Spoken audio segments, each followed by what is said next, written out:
And Nilsen, first of all, displays his need to control what is happening, and secondly, the anger, which is never far below the surface. I can't understand you. I ask you to fucking start filming from the feet slowly up to the head. And you go zip, pan. Bloody hell, don't you ever watch movies? You must see thousands of movies. You must know what it's like. They're training fucking chimpanzees at Cape Canaveral to operate a camera. Anybody can do it. He is the producer, he's the director, he is in fact the main actor in it. What else can I say? I'm so bloody annoyed, I have to think about this. Cut off. And this is very, very important facet of his personality. Bloody Dick, cut this now. That he could never be content with being someone to whom things happened. He was someone who made things happen. Cut. I think he was deeply shocked when Galashan suddenly left. Hello, Honky Tonk. How are you? I think that was very much in his mind whenever he had victims or visitors to his flat. You know, I like this guy, is he going to leave as well? David Galashan died in 1992, but at the time of the investigation, he told the police Nilsen had never been violent towards him. But Nilsen himself pointed detectives towards other men who would tell a different story. On about 7 occasions I've made unsuccessful attempts to kill people. Police were called a couple of times and allegations made, but nothing ever happened. What did you say to police? Told them that man must be drunk. I denied it and put on a convincing act. I think the fact has to be faced that while the police investigation that ended up with the trial was exemplary, I think some of the other aspects of police involvement with Dennis Nilsen over the years were pretty appalling. There are records of at least 3 and possibly 5 occasions when complaints were made to the police about attempts at strangulation after lots of alcohol.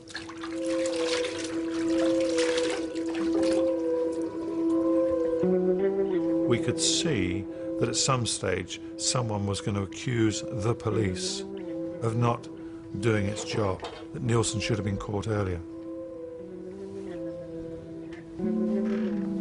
We went through all of those incidents with a fine-tooth comb, and we were happy at the end that, albeit with hindsight, there was a hell of a lot going on.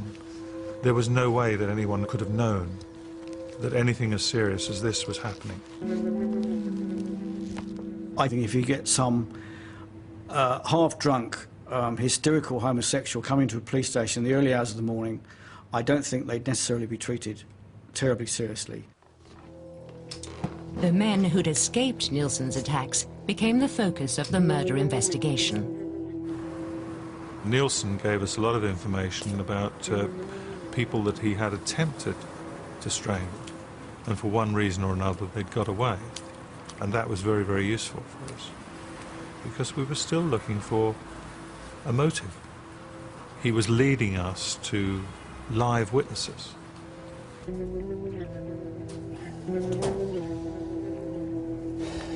BL 88. A yellow metal earring with green beads. BL 89, another one. Was from an attempt victim. Both earrings. One of the guys we wanted to trace was a lad called Carl Stotter. I met him in Camden.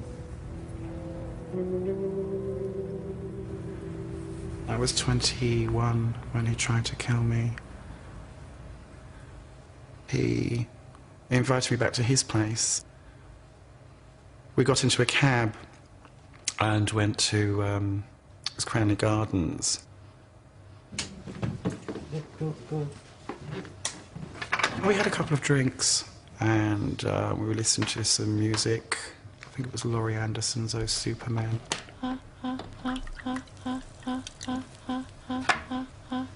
Oh, Superman. It seemed like an old house. There was sort of like a smell in the house, which I put down to age. He said he had a dog, so I thought maybe, you know, doggy smells. But it wasn't sort of like anything that really sort of like bothered me at the time. Obviously what I didn't realise was that there was decaying bodies in the house. We went to bed. There was a little bit of physical contact, not much. And he told me to be careful of the sleeping bag zip, which had sort of like come away from the sleeping bag, because I might get caught up in it. I woke up with the sleeping bag zip around my neck, and as I put my hands up to feel where the pressure was coming from, I thought Nilsen was trying to help me out of the zip. And then the next thing I remember is being immersed in cold water, which was when he tried to drown me.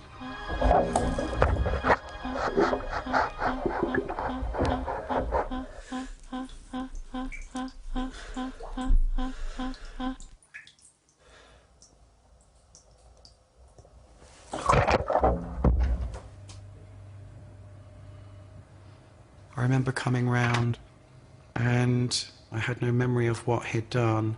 And he said, I got caught up in the sleeping bag zip. And I did say something about the water, and he said, I had to put you in cold water because you were in shock. I was in a lot of pain. My face was slightly swollen. There was small blood hemorrhages all over my face. So I just got myself to the hospital. The doctor turned around and he said, well, I think somebody's trying to kill you. And I mean, the thing is, you know, somebody's going to try and kill you. They're not going to let you walk out of their house. It was actually, I think, 3 months later when I actually started to get flashbacks. I spoke to family members, and we all just thought, well, you know, go and get some psychiatric help, because probably my mind's magnified it, exaggerated it, and I sort of like managed to convince myself that it was just me. We went and saw Carl Stotter, and we just asked him for his story, and when he told us what his recurring dream was, it dovetailed completely with what Dennis Nilsen had said. I was told afterwards that he'd actually given me heart massage and mouth-to-mouth resuscitation and brought me back to life. Nilsen claimed, because he thought what passed between us was a thin strand of love and humanity, and the police said it was simply because there wasn't enough room in the flat to have another body sort of like hidden there. Carl Stotter's evidence was vital at Dennis Nilsen's trial. The defence argued that the killer suffered from an abnormality of mind and was of diminished responsibility at the time of the murders.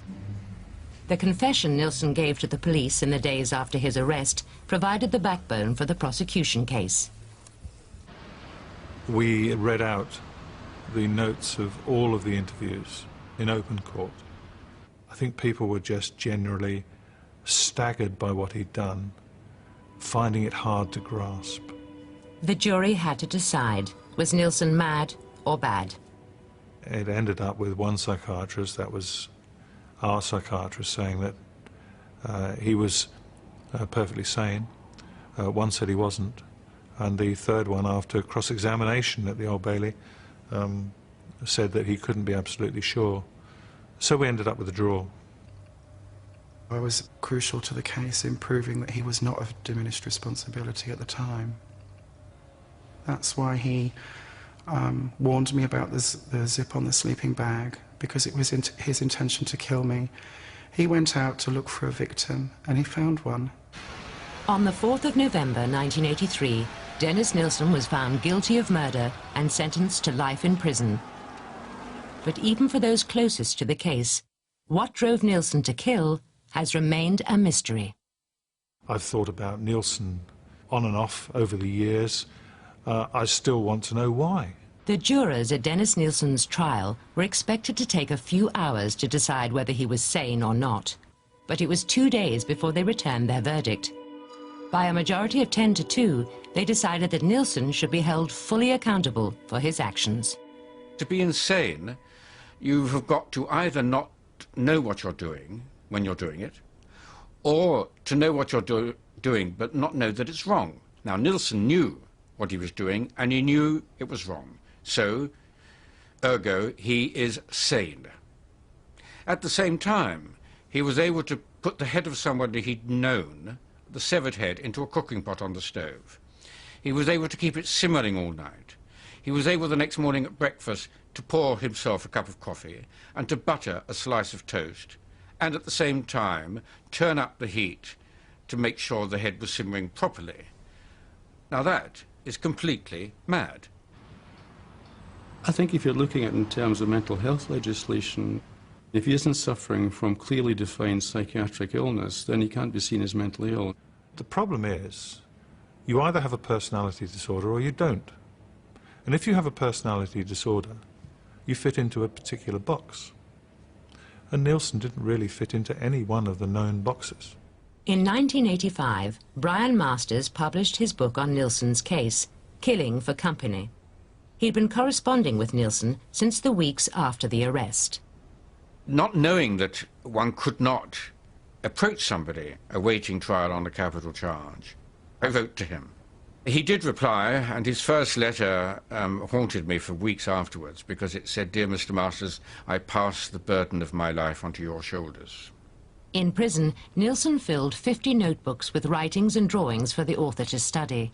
They contain clues which may point to the roots of Nilsen's killing addiction. Nilsen always had a camera from his teenage years onwards. And the camera for him was a way of stopping people from moving about. He would photograph people and encapsulate them, and as a butterfly is pinned to a board, they were pinned to a